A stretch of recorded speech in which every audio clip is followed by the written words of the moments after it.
तो आइए रिस्पान करते हैं आज के अध्याय का। भगवान श्री वैद्यनाथ ज्योतिर्लिंग का मंदिर जिस स्थान पर स्थित है उसे वैद्यनाथ धाम कहा जाता है और ये स्थान झारखंड प्रांत पूर्व में बिहार प्रांत के संथाल परगना में दुमका नामक जनपद में पड़ता है। आइए जानते हैं ज्योतिर्लिंग की स्थापना की कथा के बारे में। एक बार राक्षस राज रावण ने हिमालय पर जाकर भगवान शिव के दर्शन प्राप्त करने की इच्छा से बड़ी घोर तपस्या की। उसने एक एक करके अपने सिर काटकर शिवलिंग पर चढ़ाना शुरू कर दिया। इस प्रकार उसने अपने 9 सिर वहां काटकर चढ़ा दिए। जब वह अपना 10वां और अंतिम सिर काटकर चढ़ाने के लिए तैयार हुआ तब भगवान शिव अति प्रसन्न और संतुष्ट होकर उसके सामने प्रकट हो गए। शीश काटने को तैयार रावण का हाथ पकड़कर उन्होंने उसे ऐसा करने से रोक दिया। उसके 9 सिर भी पहले की तरह जोड़ दिए और अत्यंत प्रसन्न होकर उससे वरदान मांगने को कहा। तब रावण ने वर के रूप में भगवान शिव से उस शिवलिंग को अपनी राजधानी लंका में ले जाने की अनुमति मांगी। तब भगवान शिव ने उसे ये वरदान तो दे दिया लेकिन साथ ही एक शर्त भी उसके साथ रख दी। कहने लगे, तुम शिवलिंग तो ले जा सकते हो किंतु यदि रास्ते में से कहीं भी रख दोगे तो ये वहीं अचल हो जाएगा, तुम फिर इसे कभी उठा नहीं सकोगे। रावण इस बात को स्वीकार कर बड़ी प्रसन्नता के साथ उस शिवलिंग को उठाकर लंका के लिए चल पड़ा। चलते चलते मार्ग में उसे एक जगह लघुशंका के लिए रुकना पड़ा। वह उस शिवलिंग को एक अहीर के हाथ में थमाकर लघुशंका की निवृत्ति के लिए चल पड़ा। उस अहीर को शिवलिंग का भार बहुत अधिक लगा और वह उसे संभाल नहीं सका। मजबूर होकर उसने शिवलिंग को वहीं भूमि पर रख दिया। उधर जब रावण वापस लौट कर आया तब बहुत प्रयास करने के बाद भी उस शिवलिंग को किसी प्रकार उठा नहीं सका। अंत में थककर उस पवित्र शिवलिंग पर अपने अंगूठी का निशान बनाकर उसे वहीं छोड़कर वापस लंका को लौट गया। तत्पश्चात ब्रह्मा विष्णु आदि देवताओं ने वहां आकर उस शिवलिंग का पूजन किया। इस प्रकार वहां उसकी प्रतिष्ठा कर वे सब अपने अपने धाम को लौट गए। यही ज्योतिर्लिंग श्री वैद्यनाथ के रूप से पूजा जाता है। श्री वैद्यनाथ ज्योतिर्लिंग के दर्शन करने से अनंत गुना पुण्य की प्राप्ति होती है। ये 11 अंगुल ऊंचा है। इसके ऊपर अंगूठे के आकार का गड्ढा है। कहा जाता है कि ये वही निशान है जिसे रावण ने अपनी अंगूठी से बनाया था। यहाँ दूर दूर से तीर्थों का जल लाकर चढ़ाने का विधान है। रोग मुक्ति के लिए भी वैद्यनाथ ज्योतिर्लिंग की महिमा बहुत प्रसिद्ध है। पुराणों में बताया गया है कि जो भी मनुष्य इस ज्योतिर्लिंग के दर्शन करता है उसे अपने समस्त पापों से छुटकारा मिल जाता है और भगवान शंकर की कृपा से वह सारी बाधाओं, समस्त रोग, शोक और दुखों से छुटकारा पा जाता है।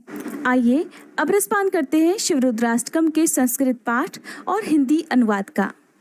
नमामि शमीशान निर्वाण रूपम विभुम व्यापकम ब्रह्म वेद स्वरूपम निजं निर्गुणं निर्विकल्पं निरीहं चिदाकाशमाकाशवासं भजेहम्।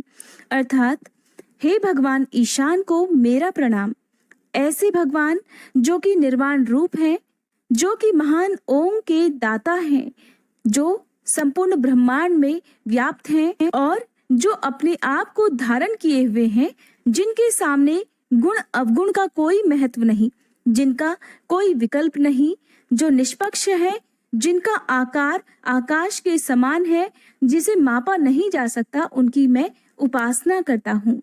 निराकार मोंकार मूलम तुरीयम गिरा ज्ञान गोतीत मीशम गिरीशम करालम महाकाल कालम कृपालम गुणागार संसार पारम नतोहम।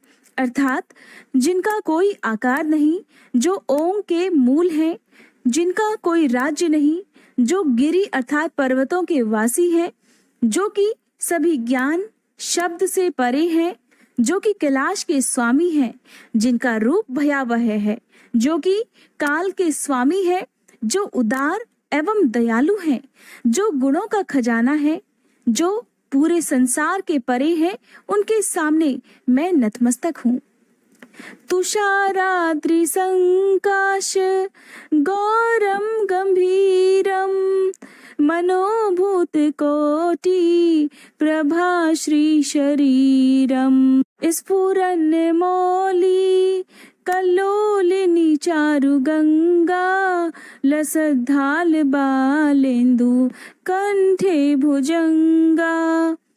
अर्थात जो बर्फ के समान शीतल है, जिनका मुख सुंदर है, जो गौर रंग के है, जो गहन चिंतन में है, जो सभी प्राणियों के मन में है, जिनका वैभव अपार है, जिनकी देह सुंदर है, जिनके मस्तक पर तेज है, जिनकी जटाओं में लहलहाती गंगा है, जिनके चमकते हुए मस्तक पर चंद्रमा है और जिनके कंठ पर सर्प का वास है।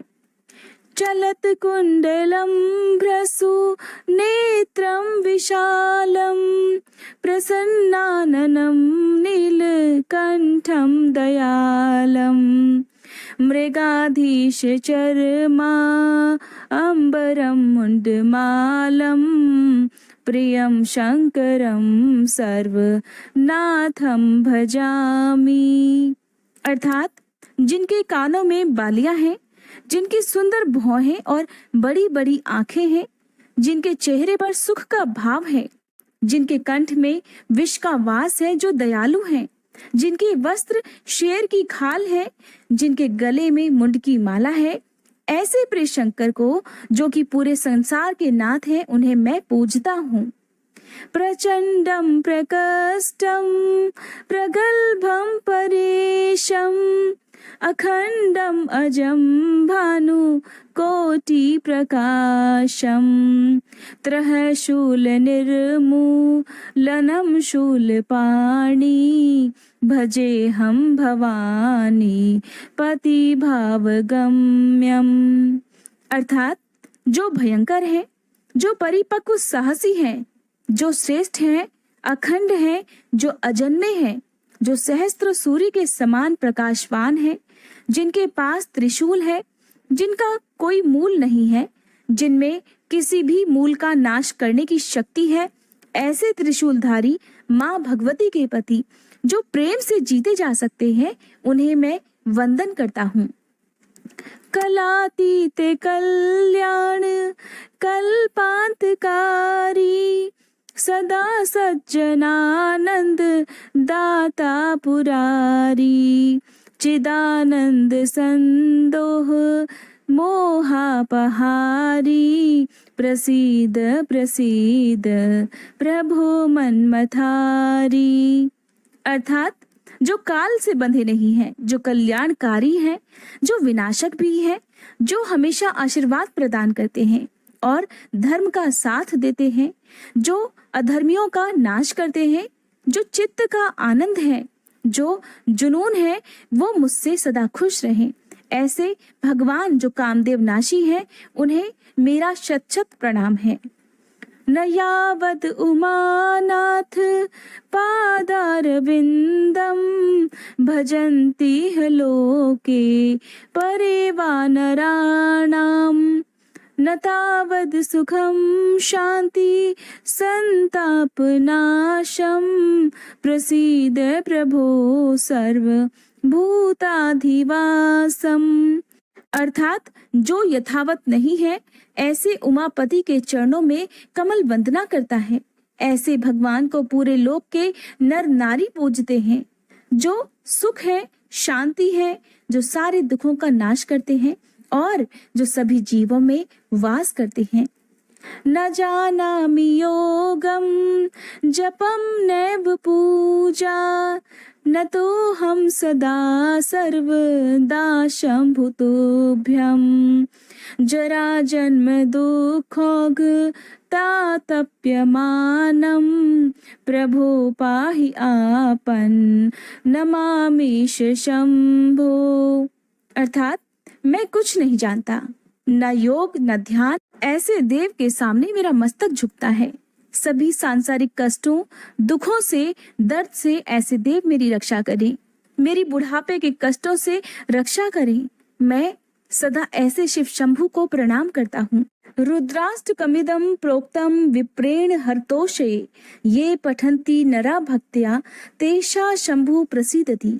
अर्थात इस रुद्राष्टक को जो सच्चे भाव से पढ़ता है या सुनता है, शंभुनाथ सदा उसकी सुनते हैं और अपना आशीर्वाद प्रदान करते हैं। इति श्री गोस्वामी तुलसीदास कृतम श्री रुद्राष्टकम संपूर्णम। महाकवि तुलसीदास जी का रुद्राष्टक संपूर्ण होता है। उम्मीद करती हूँ आज की ये वीडियो आपको पसंद आई होगी।